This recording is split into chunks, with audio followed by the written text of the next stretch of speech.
Ini kami adakan rekaman ulang untuk ibadah Jumat pagi karena ada kesalahan teknis dalam rekaman yang lalu. Kiranya ini akan menjadi lebih baik lagi. Kita awali dengan berdoa. Terima kasih Tuhan, biarlah di hari ini Tuhan melawat kami. Amin. Seluruh pengurus, seluruh jemaat di GB, Avia, di CBD Kolonia, di Setiabudi, di Cemara, di Stabat dan di Pos PB di kilometer 12 Jalan Binjai, dan siapapun pemirsa jemaat dari manapun yang bergabung dengan kami lewat saluran YouTube. Tuhan memberkati ibadah kami, Tuhan saja yang dipermuliakan di dalamnya, dan kami siap untuk melayani Engkau. Demi nama Yesus Kristus kami berdoa, kami bersyukur. Haleluya. Amin. Haleluya. Kita pujikan satu pujian di hadapan Tuhan. Kekuatan di hidupku udah pada Yesus. Haleluya.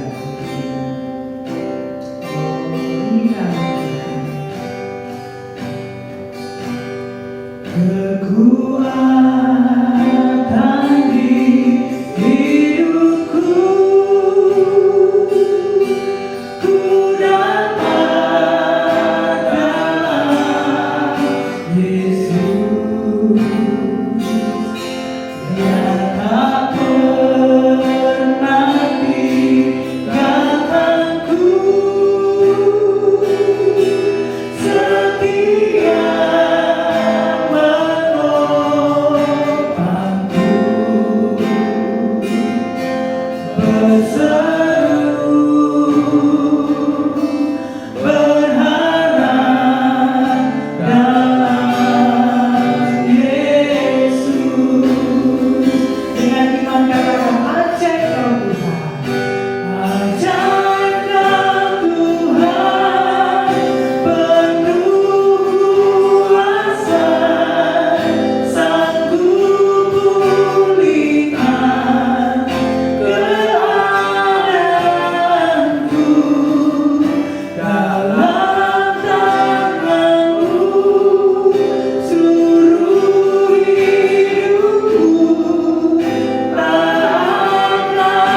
Tuhan, Engkau ada di tengah-tengah pujian kami.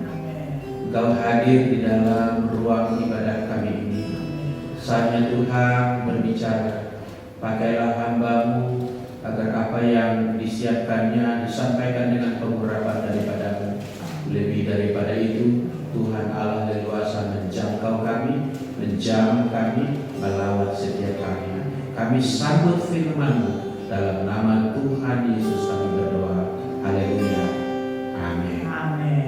Saudaraku, saya tidak mengganti tema percakapan dari rekaman yang kurang berhasil di hari Jumat yang lalu, tetap dengan tema Allah sumber kuatku.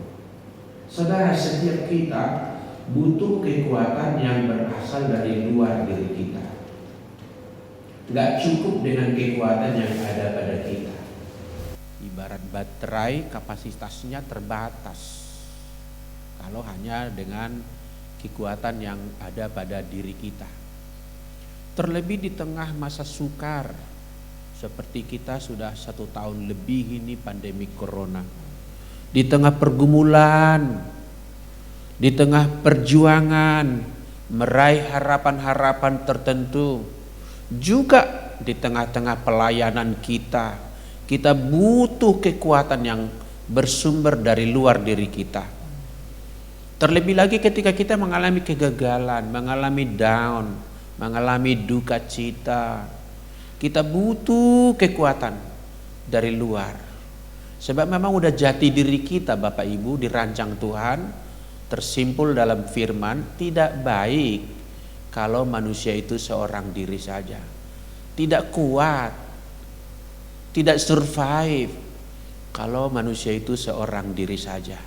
Saudaraku, saya akan mengajak kita merenungkan firman Tuhan di 2 Tawarikh pasal 16 tentang tokoh Raja Yehuda bernama Asa.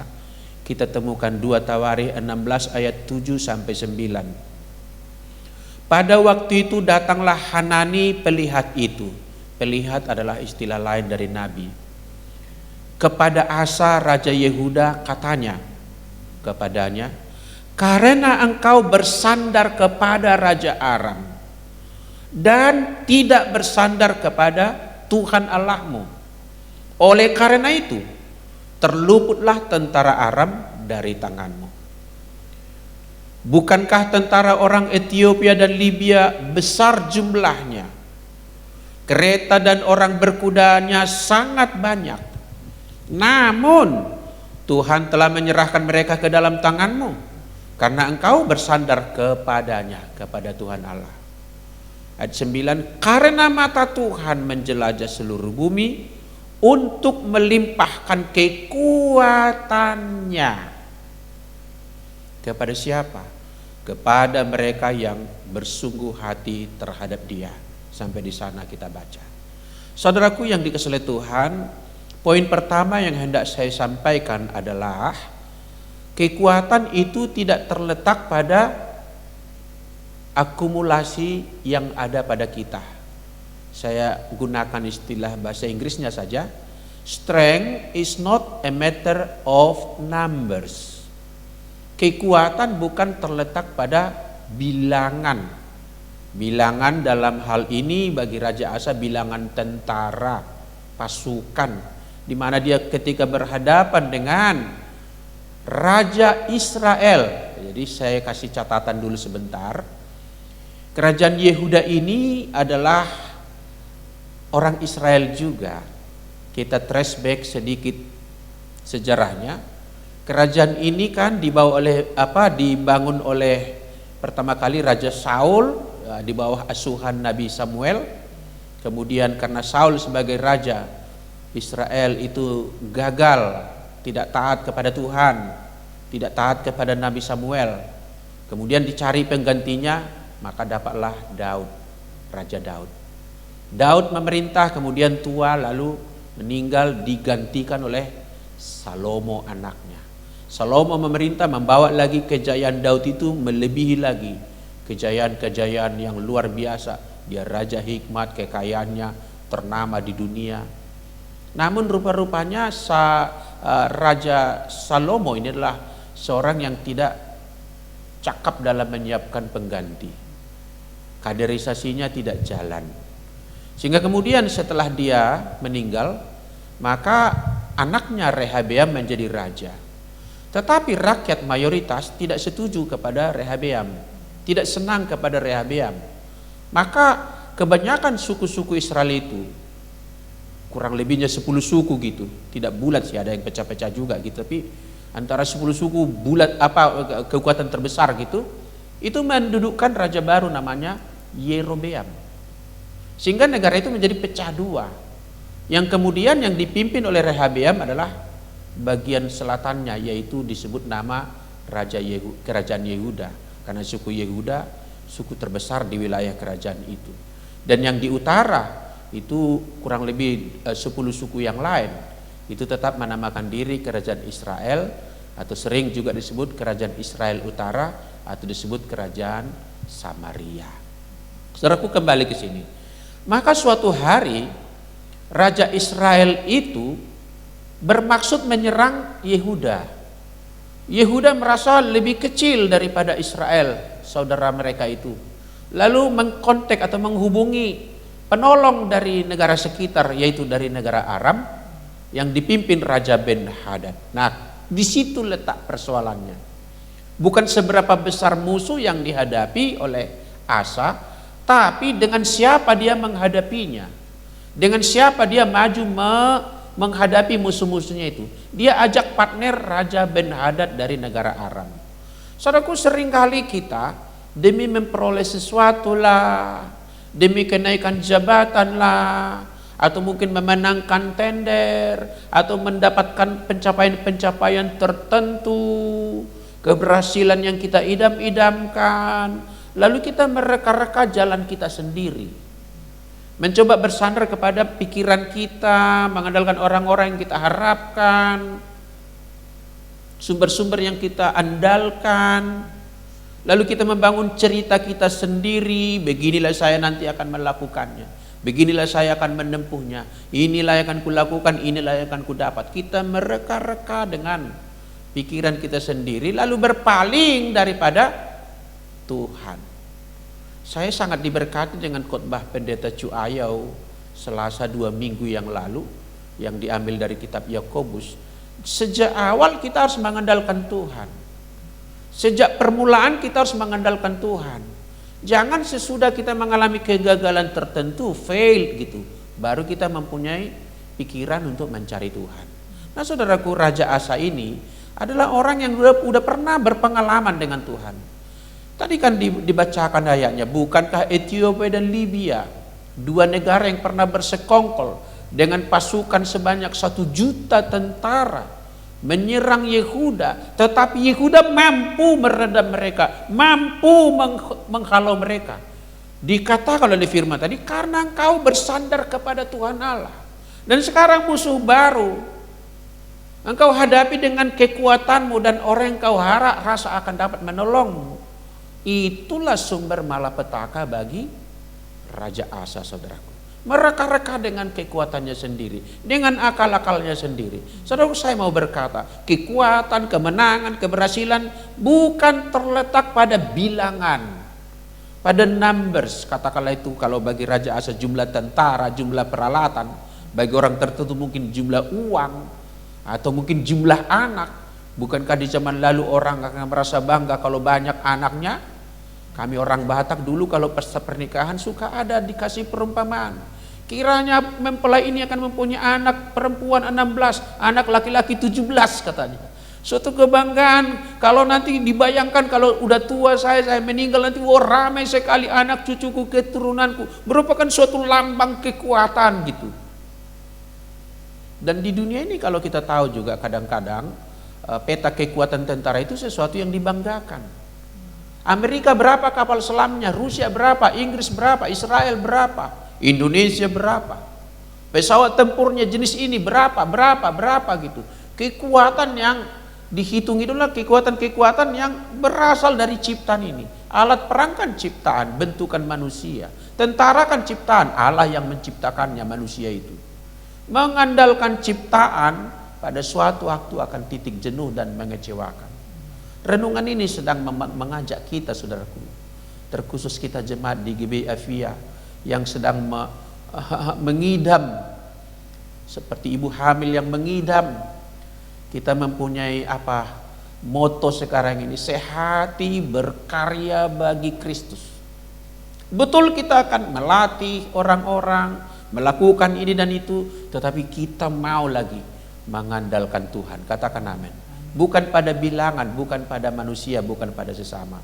Berkali-kali Alkitab mengajarkan bahwa kekuatan bukan terletak pada sejumlah kemampuan yang ada pada kita, yang terakumulasi, yang terkumpul pada kita. Kalau ada kesempatan Bapak Ibu yang di rumah atau sedang di mana, bisa dibuka di handphonenya Alkitab. Di Hakim-Hakim pasal 7 itu cerita tentang Gideon. Ini sebelum masa kerajaan Israel, masih masa hakim-hakim. Gideon suatu hari berhadapan dengan bangsa tetangganya, yaitu Midian, satu bangsa yang kuat juga. Nah saudaraku, Gideon menyiagakan 32.000 orang muda, taruna-taruna yang dianggap akan kuat gitu. Ketika pasukan itu disiagakan, Tuhan berbicara menyela kepada Gideon. Gideon, katanya, terlampau banyak orang yang menyertai engkau itu. Wow, cara pandang Tuhan berbeda. Bukan pada bilangan 32.000 orang. Lalu Tuhan bilang, coba seleksi, katanya. Umumkan, barang siapa penakut di antara kamu hendaklah mundur, pulang saja gitu. Ternyata betul saudaraku, 22.000 orang pulang, ciao. Tinggal 10.000 orang. Harap-harap Gideon dengan 10.000 orang ini udah berkurang drastis ya. Ya lumayanlah masih ada 10.000, pikir dia gitu. Tuhan berkata kedua kali, itu pun teramat banyak. Seleksi mereka, katanya. Suruh mereka minum di sungai. Nanti akan kedapatan. Orang minum ala anjing, tidak menguasai diri berarti. Tidak awas, tidak waspada, tidak kontrol, tidak self control. Tidak bersiaga. Orang itu tidak bisa, katanya. Ternyata dari bilangan 10.000 tadi, hanya didapat 300 orang. Lalu Tuhan berkata, dengan 300 orang ini, aku akan menundukkan Midian. Aku akan pakai kamu berkemenangan. Saudaraku, sekali lagi saya mau berkata, kemenangan kita bukan terletak pada numbers, bukan pada bilangan. Amin saudaraku. Bukan pada bilangan. Jangan bersandar kepada ciptaan. Bilangan itu mau berapapun bilangannya, berapa digit semua itu bagian dari ciptaan ini. Berapa kendaraan kita, berapa properti kita, berapa SDM kita, berapa kapital kita. Syukur kalau kita dikaruniai itu. Tapi demikian pun jangan pernah bersandar ke situ. Katakan amin. Ada seorang muda yang berjumpa dengan Tuhan Yesus, yang kekayaannya sudah banyak, tapi masih berkata, apa yang akan kulakukan lagi ya? Aku akan membuat lumbung ini, katanya. Aku siapkan semuanya, prepare segalanya. Lalu dia berkata, hai jiwaku, tenanglah. Sebab ada padamu makanan berlimpah-limpah, cukup untuk bertahun-tahun atau berturunan demi turunan. Tetapi apa yang terjadi? Malam itu juga dia mati. Jangan bersandar kepada sesuatu yang bukan pencipta. Hanya pencipta yang dapat diandalkan. Katakan amin. Jangan bersandar kepada malaikat-malaikat, apalagi roh-roh jahat. Bersandarlah kepada Tuhan. Tuhan adalah sumber kuatku. Katakan amin. Saudara yang sedang lemah, kawan-kawan yang sedang bergelut dengan persoalan, saudara berada dalam kesukaran yang sudah berapa lama, ingat pesan ini sedang saya sampaikan. Mari berkiblat kepada Tuhan. Jadikan dia sumber kuatku. Amin.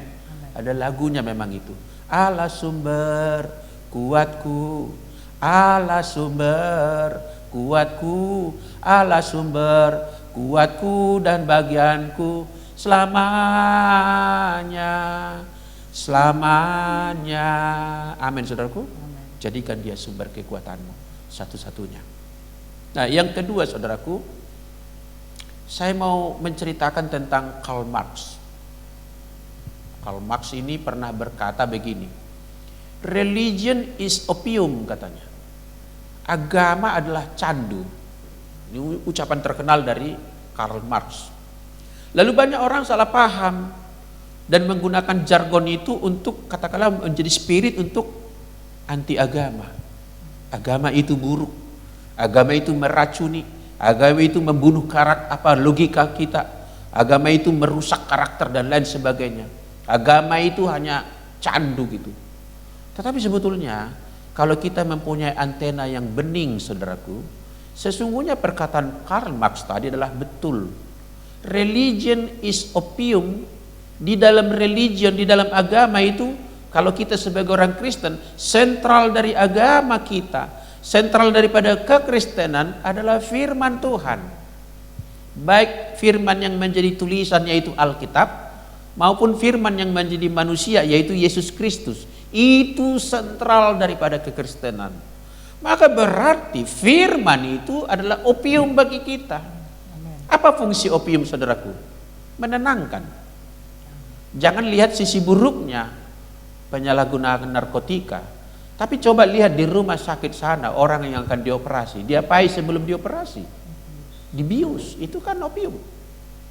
Sehingga dia dapat merasakan sakitnya. Firman Tuhan itu bagaikan opium yang dapat memberikan kekuatan bagi kita. Waktu aku lemah, sesungguhnya aku kuat, kata Paulus. Di dalam kelemahanku, kuasa Tuhan nyata bekerja. Firman Tuhan itu hidup. Katakan amin, saudaraku. Ini yang perlu, saudaraku, kita pahami.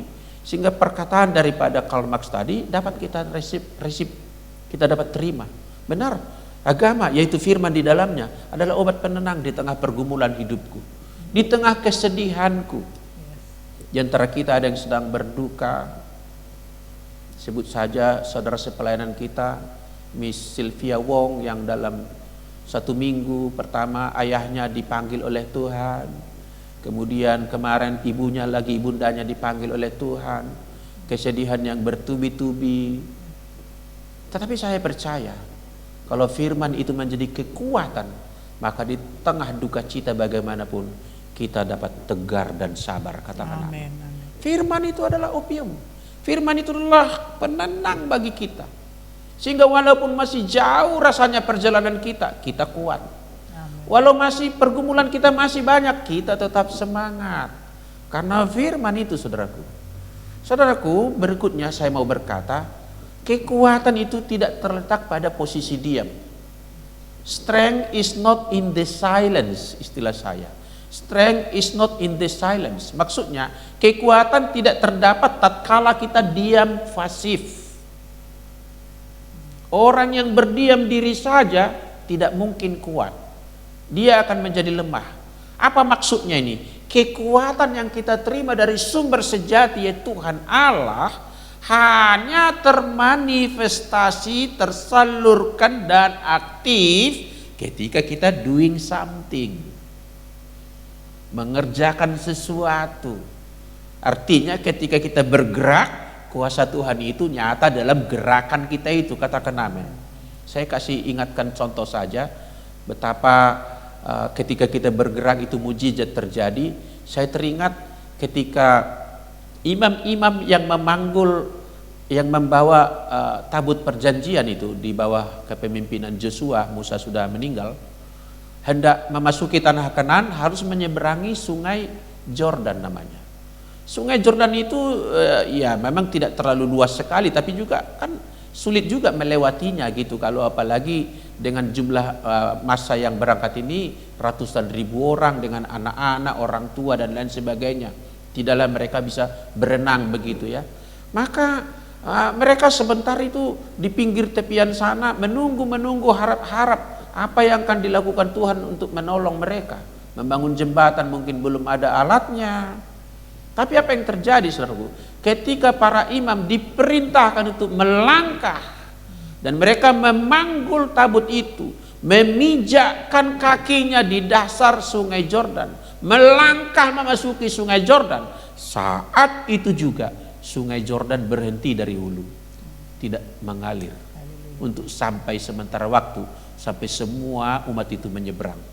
Mirip dengan di Laut Merah. Ketika Musa mengulurkan tongkat, walau itu rasa-rasanya tidak masuk akal, tapi ketika dilakukan dengan iman, ketika bergerak, ketika kita doing something, kuasa Tuhan bermanifestasi di situ. Katakan amin. Apa artinya saudaraku? Kalau kita mau kuat, kita harus bergerak.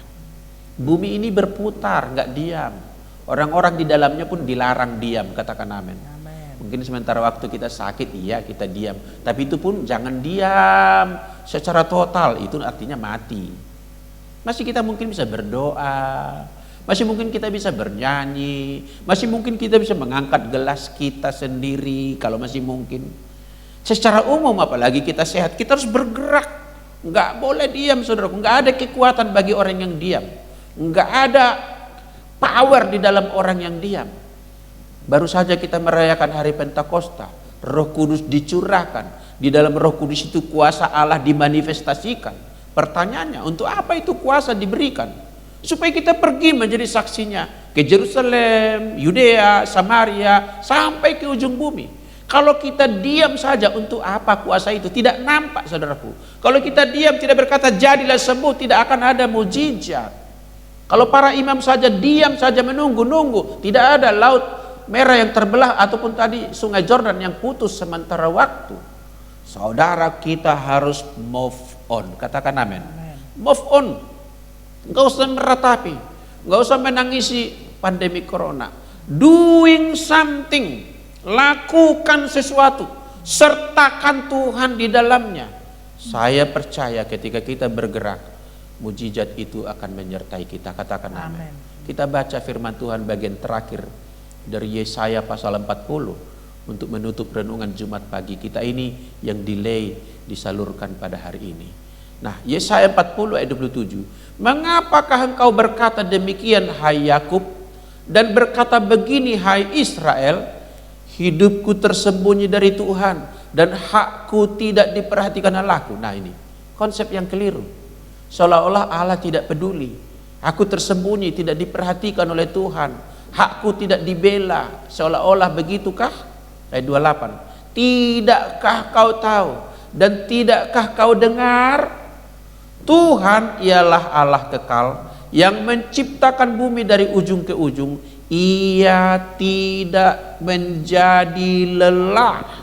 Dia tidak pernah lelah untuk memperhatikan kita. Dia tidak pernah kekurangan daya untuk menolong kita. Dan tidak menjadi lesu dan tidak terduga pengertiannya. Tidak terduga artinya tidak terbatas. Dia great counselor, dapat memecahkan masalah serumit apapun. Dia dapat menolong orang paling lemah sekalipun. Dia dapat membangun harapan kepada orang yang tiada harapan sekalipun. Kalau sumber kuat kita adalah Tuhan, maka kebenaran firman ini menjadi milik kita. Katakan amin. Ayat terakhir 29, bagian berikutnya 29. Dia memberi kekuatan kepada yang lelah dan menambah semangat kepada yang tiada berdaya. Katakan aku mau itu. Aku mau itu. Amin. Memberi kekuatan kepada siapa? Yang lelah. Menambah semangat kepada siapa? Yang tiada berdaya. Wah, Tuhan mempunyai perhatian kepada orang lelah, kepada orang yang tidak berdaya.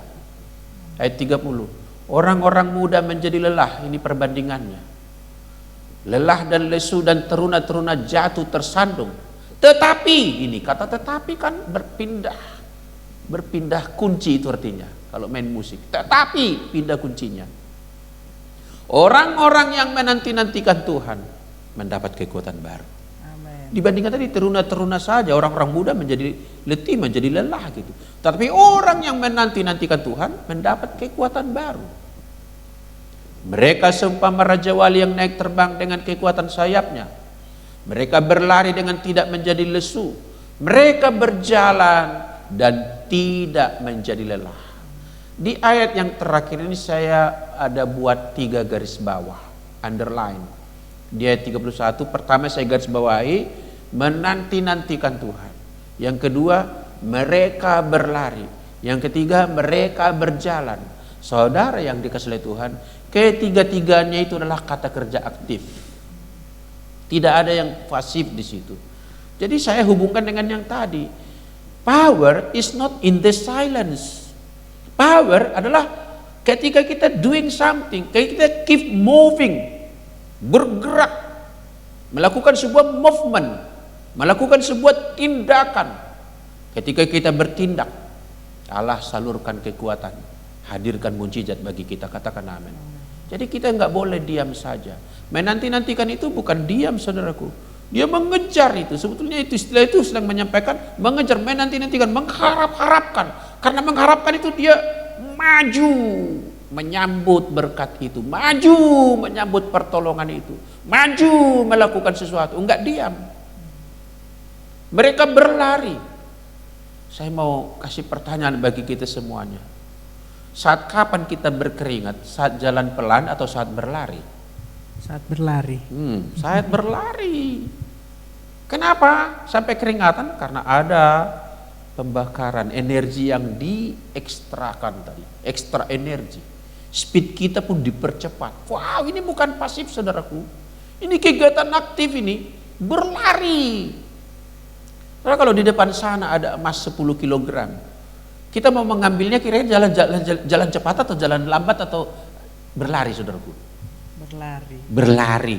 Mungkin kita akan lebih cepat daripada pelari tercepat di dunia ini. Begitu, saudaraku, menyambut pertolongan Tuhan itu. Jangan diam. Gak usah mengeluh. Aduh, andaikan. Kalaulah saja. Kalaulah ini. Ditambah lagi gara-gara dianya ini. Atau juga mengeluh kepada Tuhan. Mengapakah ini harus terjadi? Mengeluh tidak ada gunanya. Maka dalam suasana duka pun selalu kita sampaikan firman Tuhan. Janganlah kamu berduka seperti orang yang tiada punya pengharapan, larut dalam dukanya. Ayo dong, move on. Kita nggak bisa mengembalikan lagi hal yang sudah kita lewati. Sesuatu mungkin kita kenang, tapi kemudian mata kita tertuju ke depan. Go, run. Lakukan sesuatu. Bahkan kalau mungkin kita mengawali dengan kegagalan, bangkit. Jangan diam. Jangan meletakkan diri tergeletak. Bukankah firman Tuhan berkata, tidak dibiarkannya tergeletak? Katakan amin. Kita harus bangkit, saudaraku. Saya harap renungan kita Jumat pagi ini memompa spirit kita, membangkitkan gairah kita.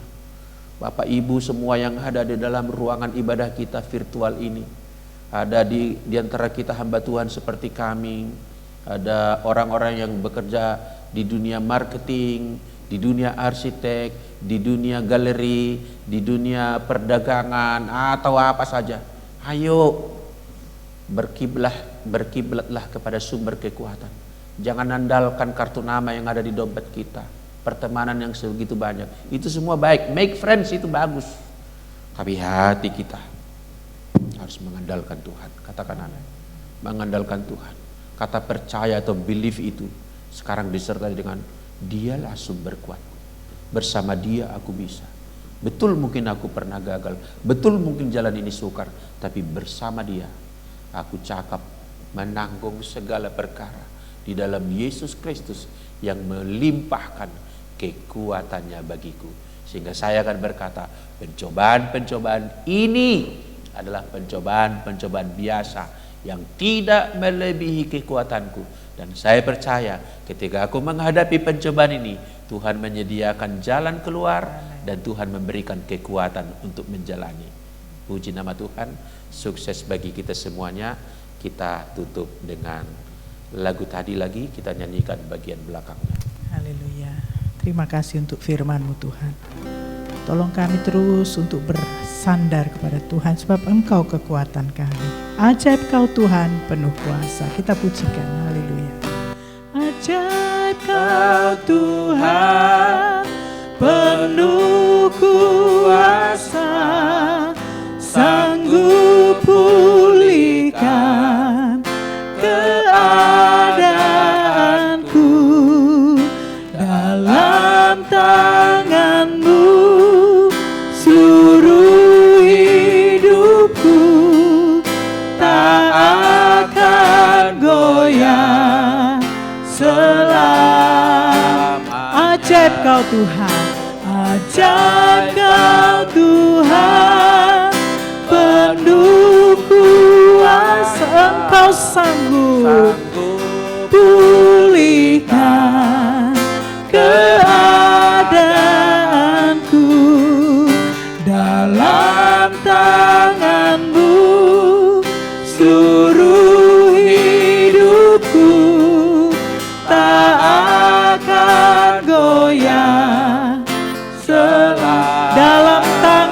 seluruh hidupku dalam tangan-Mu, seluruh hidupku tak akan goyah selama.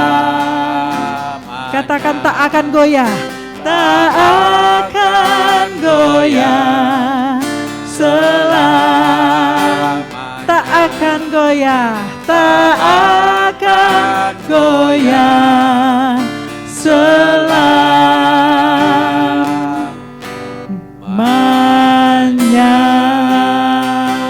Haleluya, haleluya. Mari kita satukan hati kita, dimanapun kita berada tersambung lewat koinonia virtual kita. Kita renungkan firman Tuhan. Betul, betul, sumber kekuatan sejati hanya Tuhan. Jangan ulangi kesalahan Raja Asa yang bersandar kepada dirinya, kepada orang-orang di sekitarnya. Tahukah saudara, kalau dibaca 2 Tawarikh 16 tadi, pada akhirnya Raja Asa itu sakit hati terhadap Hanani. Tidak terima teguran dari Hanani yang supaya mengajak dia kembali bersandar kepada Tuhan dan jangan kepada Ben-Hadad Raja Aram. Marah dia penjarakan Nabi Hanani. Sakit hatinya luar biasa, penolakannya terhadap kebenaran sungguh nyata dengan memenjarakan orang membawa kebenaran itu. Tetapi tahukah saudara, akibat final daripada kesalahan fatal yang dibuatnya mengandalkan yang bukan Tuhan, menolak kebenaran atau teguran, kemudian dia sakit hati, dan kemudian ujung cerita dia sakit di kaki, sakit hati, sakit kaki, dan mati dalam keadaan itu. Tragis sekali Raja Asa, mati dalam sakit hati, mati dengan hal yang sepele, sakit kaki. Tidak dikatakan sakit jantung, tidak dikatakan sakit lever, sakit kaki. Tapi bisa membawa kematian karena dia tidak sungguh-sungguh berbalik untuk mengandalkan Tuhan. Ayo renungkan ini supaya setiap kita, apapun masalah yang kita hadapi, jangan mereka-reka dengan diri kita sendiri. Jangan ngarang-ngarang jalan hidup kita. Biar Tuhan yang meluruskan jalan kita. Biar Dia yang menuntun langkah hidup kita. Tiap langkahku diatur oleh Tuhan. Amin. Kita berdoa. Terima kasih Tuhan buat firman-Mu. Terima kasih buat kebenaran ini.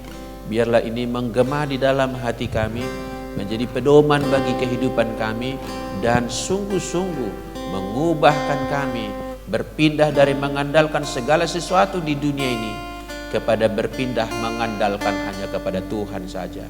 Biarlah kami boleh bertindak, melakukan segala sesuatu dengan melibatkan sumber kuasa itu. Dan saya percaya, kami percaya Engkau beserta dengan kami, maka jadilah kami berkemenangan. Jadilah kami menjadi orang yang mencapai destiny, tujuan terbaik di dalam kehidupan kami. Terpuji-pujilah Tuhan, dan akhirnya kami akan menerima berkat daripada-Mu. Mari Bapak Ibu, kita arahkan hati kita, pikiran kita tertuju kepada Tuhan, dan terimalah berkat-Nya. Tuhan memberkati engkau dan melindungi engkau. Tuhan menyinari engkau dengan wajah-Nya, memberikan kepadamu kasih karunia.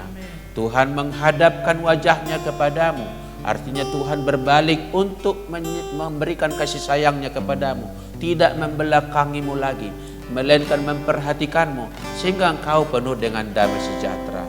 Terimalah berkat Allah Abraham, Allah Ishak, Allah Yakub, di dalam nama Tuhan Yesus Kristus. Haleluya. Sama-sama kita katakan amin. Tuhan memberkati kita semua. Salam.